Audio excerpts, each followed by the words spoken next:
you very much. It's really good to be with you. And I'm passionate about safeguarding, and so I really want to talk about how safeguarding is something we all care about, all of our responsibility, and something that we can all be part of developing a good and a healthy culture around for our churches, where we keep people safe and we keep ourselves safe too.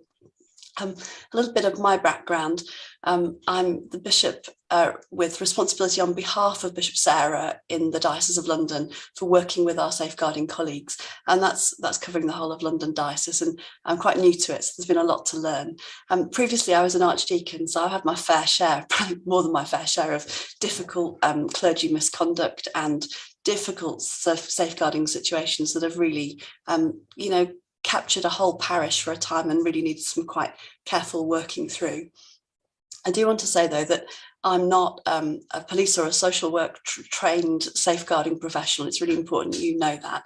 I'm a clergy person that really cares about safeguarding and wants us all to do it better in church and in community. So I hope you'll take what I say, which is from experience, from working things through. It's stuff that I've been trying to learn and get better at on the way. I also want to say that I'm aware that conversations about safeguarding can sometimes be unsettling, disturbing, upsetting. And if you need to take some time out during the session to turn your camera off, to put yourself on mute, even to leave the Zoom room and come back again if you need to, then that's completely fine. And if this raises some things for you that you feel you want to talk to somebody about afterwards, a professional, then I would really encourage you to do that through your diocesan safeguarding advisor. They'll be able to hear you in a professional way, in a way that we can't this evening. But it's really important, if this stirs something up for you that you're not sure about, that you do go and ask for some help. I also want to say there's so much we're not going to cover. I feel like I'm going to let you down. I'm almost certain to let you down. Safeguarding is a really big topic, and so is well-being. And I'll chart a path through it that I hope gives us a bit of theological reflection, time for some questions, a bit of a case study, talking about ministry, ordained and other ministry and the responsibilities of that. But there's tons of stuff that I'm not going to cover. Even just today, we've been in conversations in our diocese about, what's the intersection between safeguarding and racial justice work? What's the intersection between safeguarding and working with people who are LGBTQI+. There's a whole range of topics that we won't cover that need much further thought and reflection by the whole church. So my apologies for what I don't do, but I'll try and chart a way through. If you're able to share my PowerPoint slide, I have got a little bit of a kind of roadmap, so you know where we're going. And I promise that there will be time for a coffee break in the middle of that as well. And I'm just going to exit that so I can actually see my notes, but I hope you can all see it. There we go. And so if I could have the second slide. This is what we're going to cover. If you look at slide 2, outline, there'll be some input from me. There'll be some small group conversations. There'll be some individual reflection time, which I won't ask you to share. I'll make sure that that's done safely, that you can write down your own thoughts, keep them to yourselves, and also time for questions and for comment. And we're roughly going to cover these 5 areas. As I said before, a bit of theological reflection, a bit of stuff about human behaviour, conduct, boundaries, and understanding the background of what's there around policy, all of which you could go follow up afterwards if you'd like to know more. So that's the rough shape of the evening, and I'll aim for a coffee break after our case study and before the questions and answers, so you can think about what you'd really like to ask. If I could have slide 3, this is really what I think we need to be talking about. So when we're talking about well-being and safeguarding, we need to talk about what healthy ministry looks like, lay and ordained, shared by the whole people of God in community, holding each other to account. We need to talk about healthy boundaries that keep ourselves and other people safe. We need to talk about good collaboration and accountability. None of us should be a one-man or a one-woman band. We need each other to be held to account, to be safe, and to do things better than we've managed in the past. We also need to notice and talk about what's difficult. My sense is that the Church of England finds that really hard. But actually, by shining a light into the darkest corners of our churches and of the world, we might become healthier. We might be be further towards becoming the people God has called us to be. So we need to notice and talk about what's difficult. We also need to notice and tackle what's wrong. And that doesn't mean sweeping things under the carpet. It means proper, safe, accountable processes for holding each other to account and saying, this is not okay, and this stops here. We also, I think, really need to talk about this because it's the gospel. We need to care about living the gospel in word and action. It's no use being a church that preaches all sorts of things about caring for the vulnerable if in our churches we don't help keep each other safe. So this matters not because it's a kind of tick box exercise, but because it's the gospel. And it's about wanting our lives to be consistent, to be consonant with what we preach. And all of this is all of our responsibility. And it sounds idealistic. It's, is this utopia? Will we see this side of heaven?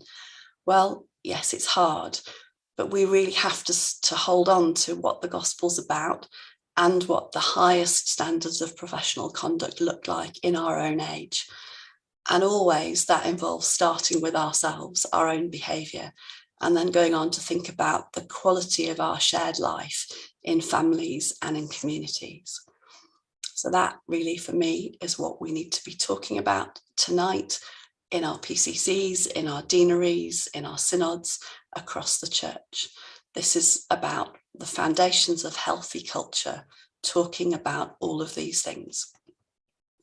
Now, to do that, we have some key kind of policy documents that are aimed at keeping us safe. So if I could have slide 4, they'll give us a little bit of again, a pathway of documents that keep us on the right track. Now, I'm not going to talk us through policy documents in detail, or else you'd all be asleep before you've even got to your hot cocoa and put your slippers on.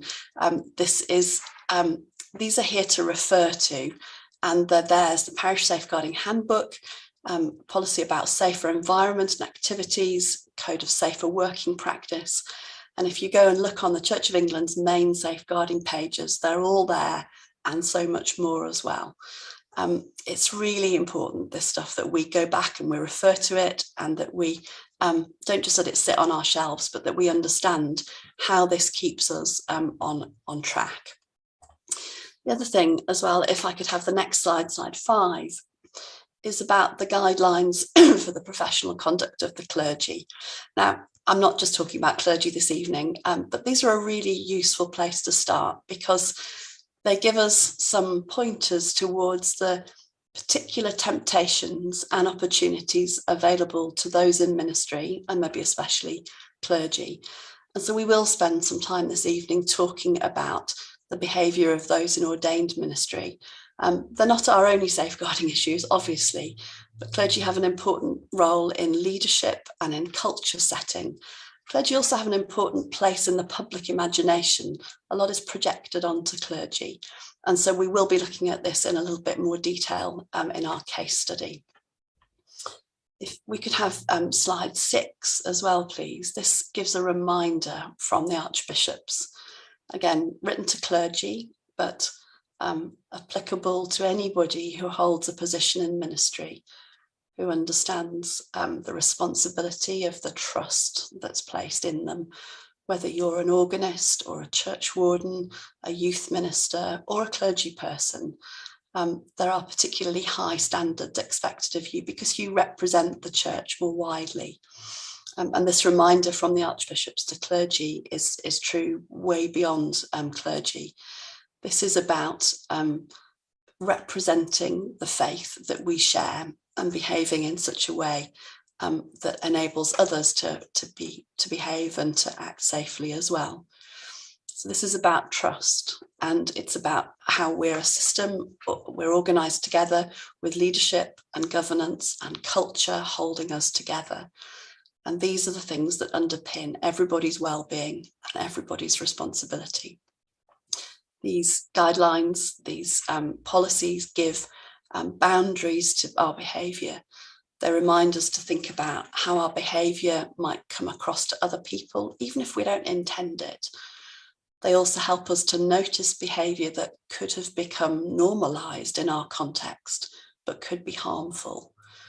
So please read these, follow the web pages, get them down off your bookshelves, and come back to these really important points. This is about people, especially the most vulnerable. It's about recognizing that churches have not always been as safe as they should have been. This is not some new equivalent of health and safety gone mad. This is a biblical imperative to care for those who are most vulnerable. And also, this is about a moment of reckoning for the Church of England. You'll be aware of the past cases review too, that's coming to a conclusion at the moment. You'll probably be aware of ICSA, the independent inquiry. We're going through a time of dusting off the old files and bringing things to light that should have seen the light many years ago. This is about holding ourselves to account, and it's a time of reckoning. And one of the things I've come to realise is that the story at the moment isn't even so much about abuse, but it's about the cover-up of abuse. And it's about the church's failure to reckon with what can go wrong, what has gone wrong. And it's sometimes been about that being covered up as well. So dust off those policies, read those guidelines, and remember they're about the heart of the gospel, about caring for people. If we could move on to slide 7, and in a little while there will be a chance for you to do some conversation so you can start to unpack what these things look like, what a healthy church looks like. I just want to say a bit as well about the connection between safeguarding and other areas that we need to reflect on as a church, and in particular to talk about sexuality and intimacy and spirituality and humanity. These are all really important parts of our identity. Of course, not all safeguarding matters are about sex, though many are. Quite a lot are also about money. I think all of them are also about power. But as a background to all safeguarding and conduct matters should be an understanding that sexuality and intimacy and spirituality and power dynamics in human relationships are all part of being human. Now, in church, we can find it really difficult to talk about any or all of these, or the connections between various of these. I think we're not great about talking about money either, to be honest, probably for some quite similar reasons that go into deep things about identity and status within us. But to come back to the question of sexuality, it's not in itself sinful to be a sexual being. However we read Genesis and the story of Adam and Eve, we must see that although there are parts of our human relating that can lead us to dishonour God and each other, there's also a goodness to creation as made by God that God can delight in. So sexuality isn't a part of our lives to be hidden away from God or to feel shame about. But the conversation that we need to have with God and with ourselves and in appropriate contexts with each other is about how we use those gifts of sexuality and intimacy and spirituality, and how these are all bound up with being human. We're aware that sexuality, like money, can very often be the source of very wicked behaviour, but there are also ways that both can be used with thankfulness for good and for deepening in good ways our human relationships. I'm not going to go into detail about those things this evening, but I really want to recommend to you the Living in Love and Faith materials, because I think that they offer really wise and profound starting points for good conversations about all of these issues, and also the pastoral principles that are listed there if you follow that link, which are about power dynamics really in our relationships and in our conversations. So they're about having a better conversation than we've been able to have previously. Not being able to talk well about identity and power, which includes sexuality and spirituality, is really deeply damaging. Shame eats people up and it doesn't make them behave better. So a plea really in your own contexts, in thinking about safeguarding and about your own well-being, is to work at having healthy conversations about who we are individually, in relationship and in community, and work from there to think about keeping each other safe, with a particular emphasis on those who at any point might be vulnerable. If we could have slide 8, this is going to give us a bit of a little activity that we'll do in breakout rooms, just to get the conversation going, because you don't want to listen to me for the whole evening just talking. I'd like you to, if you would, to reflect with each other in a small group about what a healthy church looks like. I think we know one when we see one, we feel it, we experience it, we love it when it's healthy. But it's quite difficult sometimes to put your finger on what makes a church healthy. There are some churches I go to that I think, I wish I could bottle what you've got and share it around the Church of England, because there's a kind of openness and frankness and care that really speaks of God. But you'll know what your own experiences are of what a healthy church looks like. And so for 10 minutes in your groups that you'll be put into in just a moment, I'd like you to invite you to have that conversation and maybe jot down 1 or 2 things for yourself, if you've got some paper and a pen in front of you, that you think are the most important features. And when we come back, I'm going to ask you to type those into the chat and then wait a moment, not press enter until everyone else is done. And we can see the whole range of what people have experienced as being a healthy church. So that's how we'll do the feedback. But if you would then, as we go into breakout groups now for 10 minutes, would you talk that through? Give examples of what it really looks like to be a healthy church, and see what we come up with, and let's look at the spread and where they kind of coalesce. So 10 minutes, we'll be back by about 8 o'clock.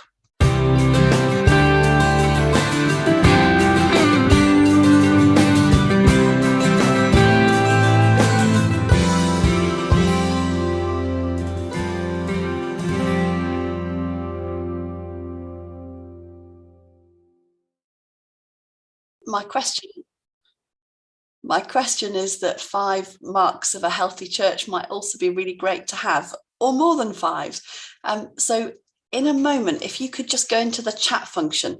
Now, if you can restrain yourselves, don't hit enter at the end, because otherwise, it doesn't matter if you have already, that's not a problem at all. But then people start to think, oh, I ought to say that. And then they start saying what everyone else has said, and we get groupthink. So you want to type in what you think are one of the marks of a healthy church.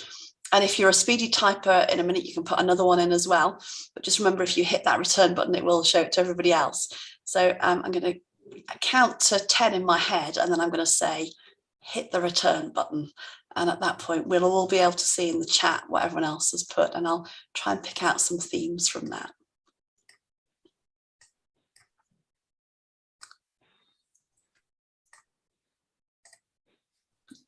So would you hit return if you're finished typing? And let's just take a moment to listen to what everyone, I'll read and listen to what everyone has written in there.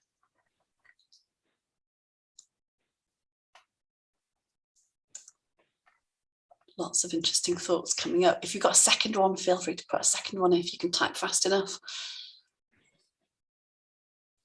And there are some themes coming up there that you recognise across your different experiences about integrity, about good communication, about sharing information, honesty, collective responsibility, about people being valued and having a voice, being welcomed, but also being aware that even those people we trust and love might be capable of hurting each other. So looking beyond what's obvious. Safeguarding training, yeah, there's a great one. That we accept training and that we're open to learning. We know that we don't know everything. Incredibly important that we've got a kind of learning mindset. My children would tell me that's what they're always being told at school, is a learning mindset where you're open to knowing what you don't know. Sometimes the hardest thing of all. So really interesting thoughts there coming up. And we're going to pick up some of those in the rest of the evening, because safeguarding and well-being have a kind of individual aspect to them. We all need to think about our own behaviour, but we also need to think about how we are together as a community, and what we notice about each other, what we tackle, that we don't get groupthink. So I didn't get you to all hit return immediately, so that we've got some independence and we can challenge each other. And so we will pick up some of those themes in the case study that I'm going to move on to before too long. But thank you for that. And what we'll try and do is capture some of those so that they can be circulated afterwards as, you know, some really important marks of a healthy church that you know from your own learning and experience. And they could be there for further reflection for you afterwards. You could even take them back to your deanery or to your PCC and say, do we want to discuss these, refine them even further? What does this look like in my context? What does good communication look like for my church? So I encourage you to keep this learning, keep this thinking going, because we know what it looks like, but we've also got to be open to learning a bit more about what would be good. So if I could have the slides back, and we're on slide 9, that would be really helpful at this point. Thank you. So if you go into slide 9, we've got a Wordle. I like my Wordles. Now, this is a bit of a heavy set of words, but let me give you a bit of background to where they come from. And my aim isn't to shock, but it is to help us be alert to what can be wrong and sometimes hiding in plain sight. I think that's a phrase that we've all become aware of because of the Jimmy Savile inquiry, just how things can hide in plain sight. And it maybe has been easy in the past to think that things don't happen in churches because we want to think we're good people, we want to think the best of others. But from my own experience, I've been ordained since 2000, so that's nearly 22 years. As a curate and a vicar, and I've worked in a cathedral, and I've been an archdeacon, and now in Stepney as a bishop. There's been a whole range of bad behaviour that I've seen over that time, from theological college to now. So just some examples: benefit fraud, casual sex with strangers, domestic violence towards a spouse and children, theft, unprofessional behaviour towards colleagues, lying, adultery, abuse of power, sexual behaviour with a teenage girl, a schoolgirl, failures of financial governance, child sexual abuse, unauthorised and dangerous work to church buildings involving electrics not done properly. It's been quite eye-opening, really, over that time. And I've got well beyond the possibility of thinking it doesn't happen in church. I think I've got to the point where I look for what might be wrong. And that doesn't mean I can't trust or love people, because there are some wonderful people in our churches. But I think I'm aware that the church is really no different from the wider world. We are fallen human beings and we can get things wrong. And there can be people who are very mixed with many good qualities, but who are also capable of real harm. And there are also just sometimes very, very wicked people who are manipulative and very good at covering their tracks, and who are able to hide in plain sight, and who sometimes realize that churches can be great fields of opportunity for their behaviour. So I'm going to talk a little bit about a case study. I'm not going to name where it was, though actually it's important you know that some of the biggest church cases are available. If they've been to a tribunal, you can read about them by looking on the Church of England pages, and it's important that we're open and transparent about what's gone wrong and what can be learned from it.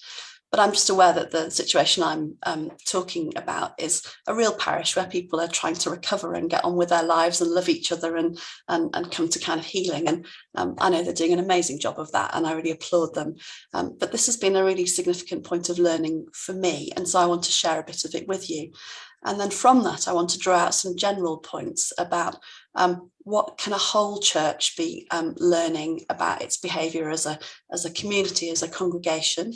And then what are some of the bigger points of learning for churches more generally, for the whole Church of England, as we think about safeguarding and about well-being and about conduct of anybody in ministry, whether ordained ministry or other positions of responsibility. So the case I'm thinking of actually goes back lots of years. The first issues that happened took place in the 1990s, but they weren't reported to the police until 2015. and they concerned the abuse of a child.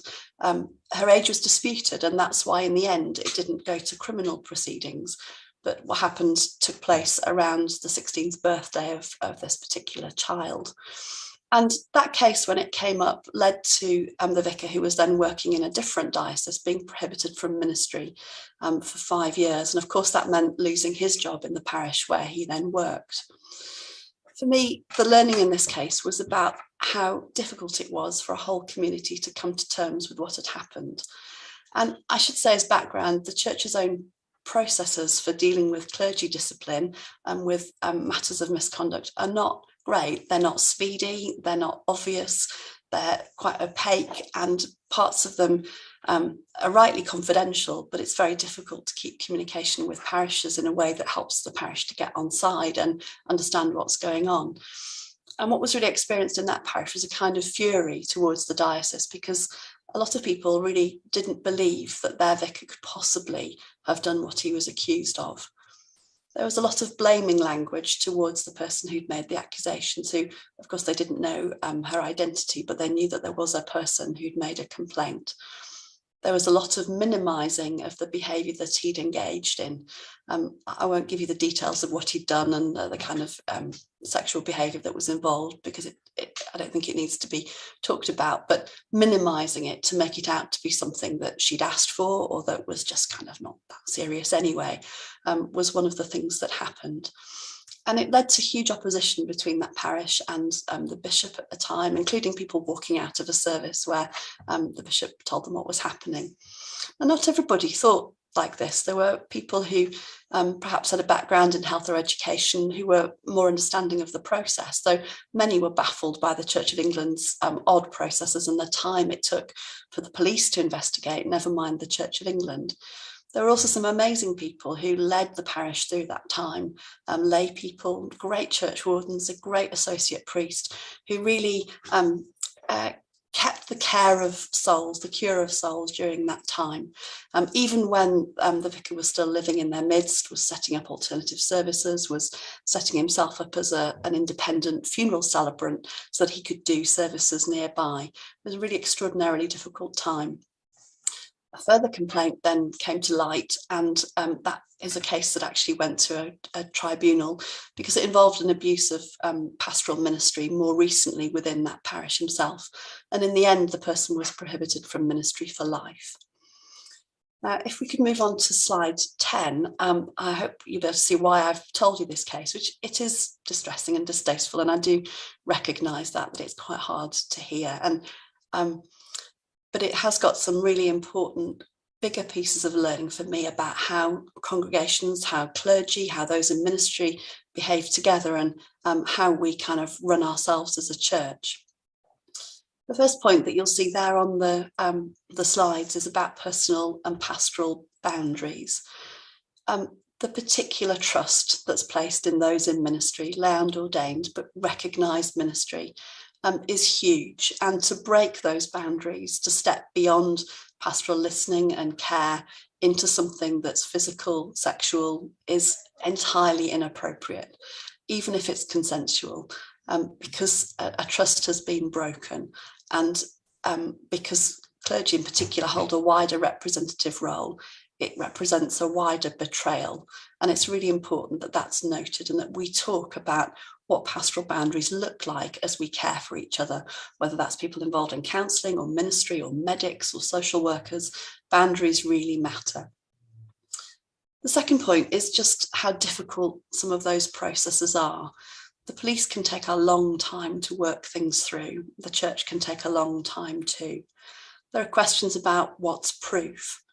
There are also questions, distinctions to be made between what might be illegal and what might not, and yet might still be what we call conduct unbecoming, so not appropriate behaviour for somebody who is in a position of recognised ministry, including clergy. And we're not very good at explaining that. I hear criticisms now, sometimes like, well, it was nothing illegal, what's the church, why are we bothered? But it matters because of the trust that we hold in ministry when we work with people, when they trust us with their their deepest concerns, their matters of faith, the matters of life and death that we all live through. So it's important that we talk about what it is that we mean, and understand that proof is difficult because this is private and often quite hidden to other people. The third thing I think that it brings out for me is about how whole congregations and communities can be groomed. Now, grooming as a word is something I think that we recognise it's come into greater use more recently, and it's about priming people to be accepting of abusive behaviour, whether that's physical or sexual or psychological or spiritual. It's about sometimes people with a huge amount of charisma who speak fluently and ably and convincingly, people who are personable, people who are powerful, people who we want to love us and who we maybe love in return. And that isn't just something that happens to individuals. It can happen to whole congregations or even villages, communities, where there becomes a collective view that this is a good person who shouldn't be challenged. And it's very difficult to step outside of that if you're someone who sees it differently. And yet it's also really important to take on that role of being a sentinel, a truth speaker, speaking truth to power, and recognising that uncritical, unthinking adulation of a leader is actually what you see in a cult. It's not something that is necessary for us to be faithful followers of Jesus Christ. And for clergy too, to recognise if they're falling into the trap of longing for that admiration and adulation, and to be adored by people, to be treated like the Messiah when none of us is. And so important to name that we can all be groomed, and that can include groups of people, not just individuals. My other point of learning was around forgiveness. Now, we're in the forgiveness business, right? That's what we do. And we're not about holding grudges. There is the possibility of restoration and healing. And it's really important we don't lose sight of that and just condemn people to, outer darkness because they've done something wrong. However, to forgive people is not the same as saying that they should be able to continue to be in an unsafe position where they might hurt people. And giving people opportunities to hurt others is not acting in a forgiving way. It's not a Christian or a loving thing to do. So yes, forgiveness, but with boundaries that mean that hurt can't continue. There's also a question of how open we're able to be and to talk about these things when they've gone wrong. Many people would prefer things to be just dealt with quietly. I've worked with colleagues who were just moved on to another parish. Though in the case I'm thinking of from when I was a curate, that just meant that the wife and children were subject to further abuse because nobody knew them because they'd been moved. That is how things were done in the old days. I think it probably sometimes still happens now. But openness is really important, that we face and work through what's gone wrong. At the same time, though, not everything can be shared. There's a difference between secret and private. Some things are private because they're about people's lives, or because they're allegations that need time to be worked through and tested. And so it's important to be open. It's important to be appropriately private, but not secret. And it's important to be able to say honestly where things have gone wrong. And that involves engaging with the media who are interested, not being defensive, and admitting where we've got learning still to do, where we might have gone wrong. In the case study I'm talking about, it was actually some media engagement that led to the second allegation coming to light. I had a phone call that I will never forget that came off the back of a TV interview where somebody said, "I need to talk to you." It's really important that we can be open so that more can come to light. It's important that we talk to each other about seeing beyond charisma. And we're suckers for charisma sometimes in the church. We like a really great charismatic leader. And we love someone who can grow the church, and we love churches that can pay plenty of common fund, parish share, whatever you call it. And sometimes those people are quite difficult to challenge. I'm not suggesting for a moment that they're the only people who misbehave. There are people who misbehave across lay and ordained ministry in all sorts of different traditions of church, in large and small churches, rural and urban, of every different setting. but it's very hard to challenge people who are powerful. That's the point I want to make. And so being able to see beyond charisma is hugely important. You know, the same rules for everybody, however successful their ministry. We could go on to the next slide. I'd like to draw out some, I suppose, wider points for the learning of the whole church that we might be willing to think about as we train people in lay and ordained ministry, as we look at safeguarding policies, we look at safeguarding training. I've put those on here again for your own reflection, and I'll just talk us briefly through them before we then head for a quick coffee break. The first point I want to really draw out, and this brings us back to the well-being theme that is running alongside our safeguarding theme, is to guard each other. So whatever position we hold, however powerful we are, nobody is above safeguarding, and everybody needs to attend to their well-being. I'm forever conscious of this, more conscious than I've ever been as a bishop, because people are just so nice to me. They're so generous, they flatter, they're kind, they say really nice things about my sermons. And it's really bad for me.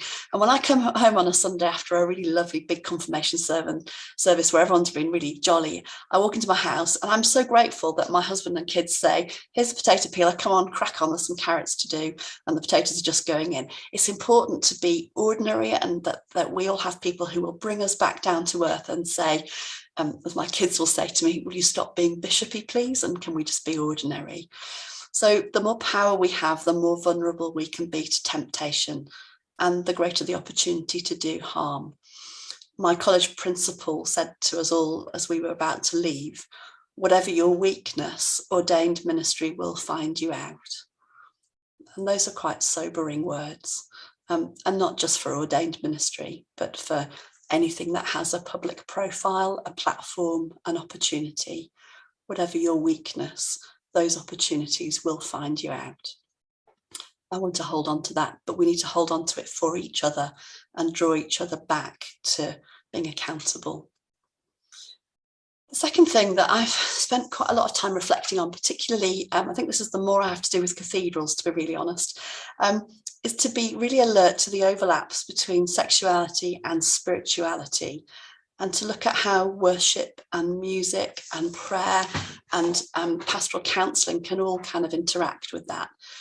In some settings of faith, there can be real heightened emotion. There's also real closeness and genuine vulnerability. These can be really good things, but done without boundaries and not set up carefully, they're breeding grounds for bad behaviour. And so I was really pleased when my son came home from church and said, oh, we had a time of kind of healing prayer where people could go and be prayed for. And he said it was really carefully done. And we were reminded of the importance of being open and transparent and visible, and for the leadership team to make sure that they were accountable to others, that no one is heading off into dark corners for heightened moments of prayer where the wrong steps are taken. And I'm glad that we're more attentive to that. We need to be accountable. We need to avoid being alone in unsafe settings. We need to be alert to the opportunities for manipulation in private prayer, in confession, in conversations that are about deep and vulnerable matters. We need supervision if we're in those kind of positions with people who are telling us stuff that's deep, because that keeps us accountable. The third area of reflection is about too many messiahs. You know, are we saving people, or is God? God is saving people, not us. And it's so important to be aware of the rescuer or persecutor or victim dynamics. In a moment, we have the coffee break. I'll pop into the chat a little reference to Cartman's drama triangle, and it tells us a little bit about how we sometimes fall into those roles of being somebody's rescuer, or becoming a victim, or even persecuting them, and how we might move into a kind of healthier way of being in different roles. It's really important reading for people involved in pastoral ministry. But the basic message is keep a check on that Messiah complex.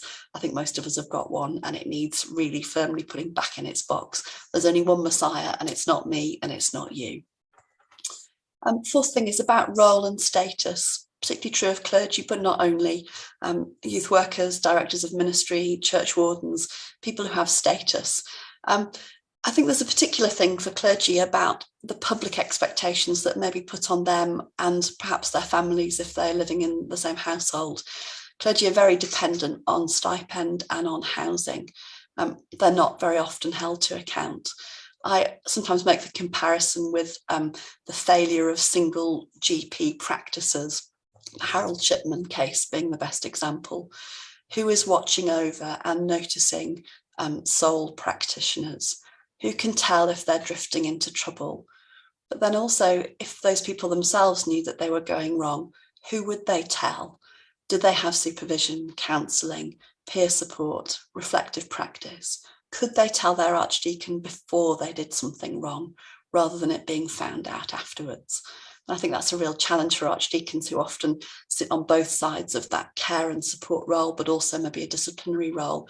How is that arranged in a diocese? Who could the person talk to before they really went badly wrong? I've also already mentioned, so I won't say too much more about this, but that whole congregations can be groomed by clergy, by directors of music, by lay leaders, by youth workers. And congregations can be very hostile to truth tellers in their midst. So, blessed are the truth tellers, for they shall not be groomed, though they may be cast out. That's worth remembering. And then a final point before coffee. This is everyone's responsibility. We are fostering, I hope, a culture of whole church safeguarding, where we're attentive to and where we notice and reflect on the power dynamics that we all have. I'm going to pause there. It's been a lot of me talking around the case and the learning from it. I hope that as we have a little tea, coffee break, some of that might percolate, if you'll excuse the pun, into your own thinking about your own practice. But when we come back, there's a little bit of time for some questions and answers. And then just a brief reflection on a little passage from Colossians about our own being and our own practice, and about the need for the renewal of that, so that we keep firmly turning to God. So can we be back by 25 to 9? So that's a 9-minute coffee break, tea break, cold water break, biscuit break, hot chocolate, Horlicks, whatever your tipple is at this time of night. We'll see you back at 25 to 9. Bring a mug if you need to.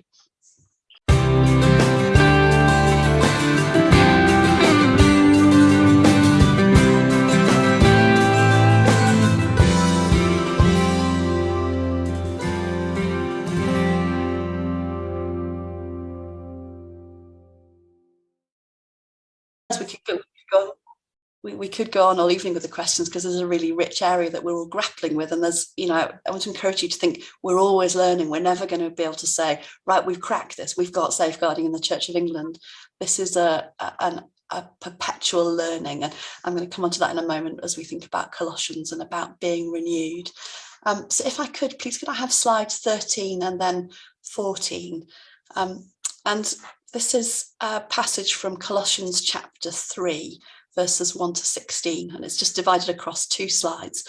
I'm not going to read it all out, because I think that will take up a lot of time, but you might want to come back to it in your own reflections. And I'm just going to hope that our wonderful slide master there will sort of choose a moment to switch from 13 to 14 so that you can reflect on it. If you don't find what I'm saying helpful, that's fine. Just read the text, because God will speak to you, I'm sure, whatever I try to say.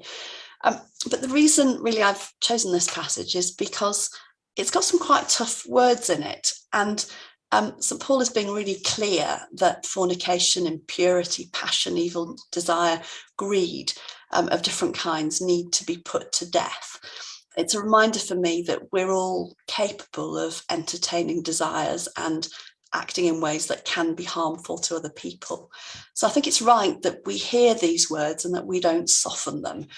And it's also right that institutions, including the whole Church of England, our own churches, our own deaneries, and our own communities, where we know we've not always been as honest as we could have been about facing up to abuse, that we really hear these words, that we really take them to heart. And yes, you can have copies of all of these slides, so there's plenty of opportunity for you to go in and really reflect on them yourselves. And given some of what we've been talking about imbalances of power, abuses of power across the range of different kinds of abuse, I think it's important that we spend time and let these words dwell in us, and then reflect about, as a church, how we might do better at investigating, acknowledging, making reparation for boundaries being broken, and trying to live a different culture of transparency and accountability and proper care and support for those who've been hurt. The Christian life involves forming our lives around the pattern of Christ. And that was a great moment to change to the second slide. Thank you. There really is no place in the Christian life for behaviour that is abusive, deceitful, or dishonest. And Colossians is really clear that our old selves need to be kind of stripped away of anything that remains of those practices. And it gives us an invitation to put on new clothing. And our new clothing is to be renewed in knowledge, and it surely includes integrity and stability and accountability. These all need to be worked at, and they all bring freedom in Christ. Now, in whatever roles we have as clergy, as authorised ministers, of people with lay positions in the church, we have opportunities for transgressing all kinds of different boundaries. We might be on the receiving end of people's projections about who we are. We might be the object of people's desires. They might get us mixed up with the God who they've come to worship. And it's important that we can receive those projections safely, be present with people in their journeys of faith, but remain within really carefully managed boundaries. And it's important that we are open to reflecting on our own practice, to being challenged by others and being held to account. Because the true love that we know in God doesn't thrive in murky shadows. The true love that belongs to God is open and faithful and strong. It stands scrutiny, it bears the test of time, and it never preys on the weak. Now, St. Paul then goes on to speak about forgiving those who hurt us, but he doesn't say a whole lot about how we should seek forgiveness of the people we may have hurt, whether individually or because we're part of institutions like the church that haven't listened, haven't acted, and haven't changed their ways.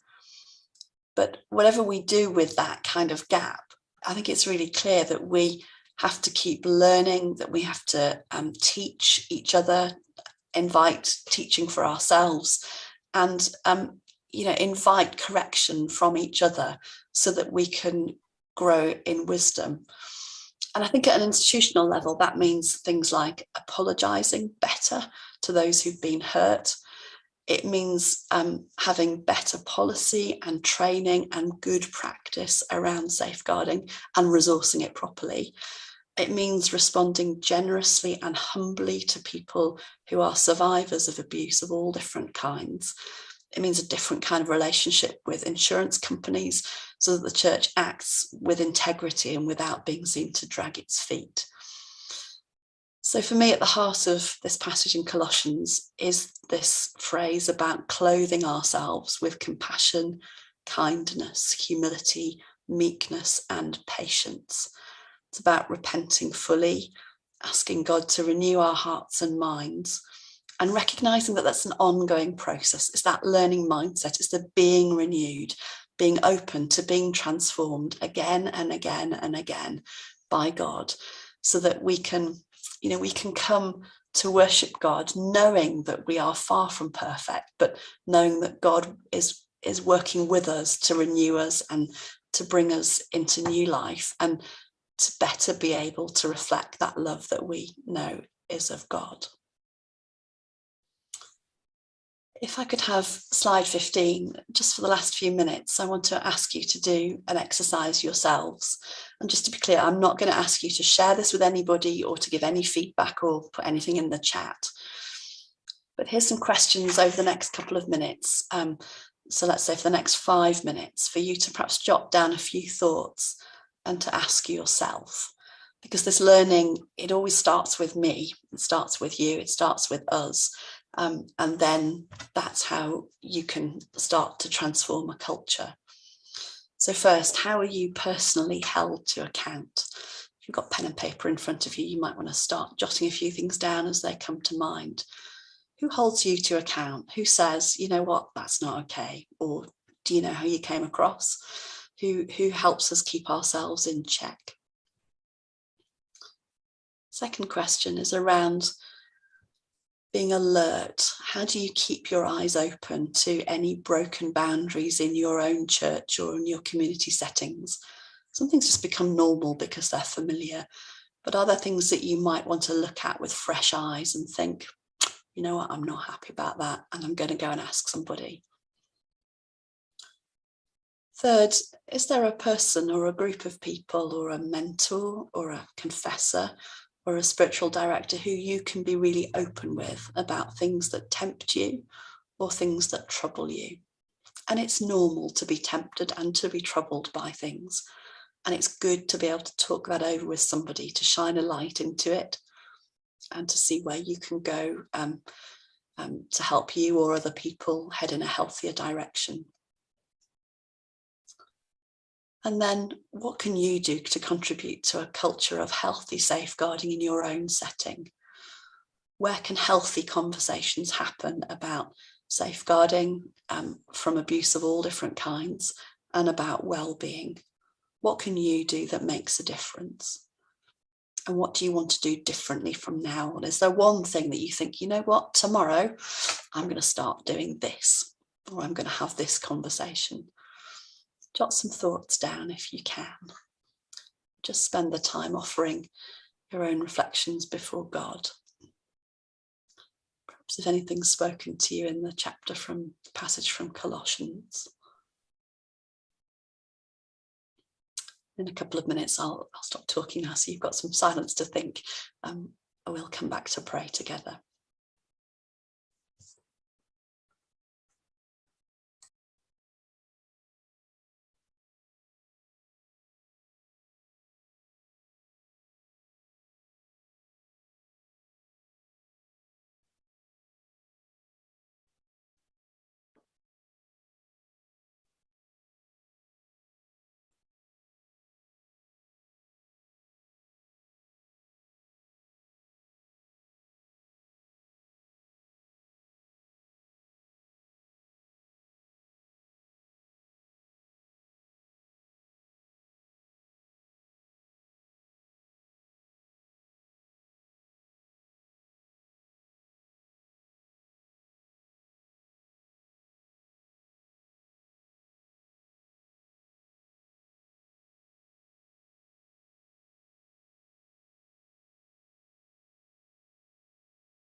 Thank you for doing that, and for your patience and your engagement and your questions during this evening. I hope that either from what I've said or despite what I've said, you've got some thoughts to take forward about what you'd like to reflect on further, what you'd like to learn more about, conversations or habits that you'd like to develop. If any of this has raised difficult things for you, I really would encourage you to go speak to a safe and trusted person, and remember that your diocesan safeguarding advisor is there if there are matters that you even just think might be safeguarding. I know that the slides will be sent to you afterwards. I think to anybody who wants them, I think they'll be sent round, and you're welcome to reflect on them and use them. There's also plenty of material on the Church of England website as well. If you follow some of those links, you can look at a bit more in a bit more detail. And they're going to be on the website as well. I can just see from Tim in the chat. So head off to the website and you'll be able to download them from there. nationaldeaneries.net. I'm going to invite us to pray together as a way of finishing as we draw towards 9 o'clock. So if I could just have slide 16 I know this is going to make a big noise and it won't be harmonious, but let's do it anyway. Could you take yourselves off mute? And I'd like to invite you to say this prayer with me, because although safeguarding and well-being has to start with our own learning, it's also got to be something that we do together in community. And church communities are glorious places. They're colourful and exciting, and places where we find God. And so let's together, as the community of the church, if you're able to, take yourselves off mute and let's pray together this prayer that's on slide 16. Pray together. Loving God, you know our deepest desires. Show us where we need to be healed. Open our eyes to see where your image is being wounded, and give us passion to defend the weak. Renew us in knowledge and form your church in the image of Christ. Amen. Amen. Thank you, everyone. Joanne, thank you very much indeed. Thank you so much for super. You've really guided us through what's a very sensitive issue, and so we're really very grateful for all you've given us this evening. Your openness and genuineness has been really lovely. So thank you very much. And thank you very much indeed for joining us, everyone. I just want to say to us, our next session will be on the 18th of May. We look forward to having Sam Hetherington, who's going to talk about social prescribing, and that will be coming out. Tim and Tug will be sending those things out to us again in the future. But we are really grateful for you all being with us this evening.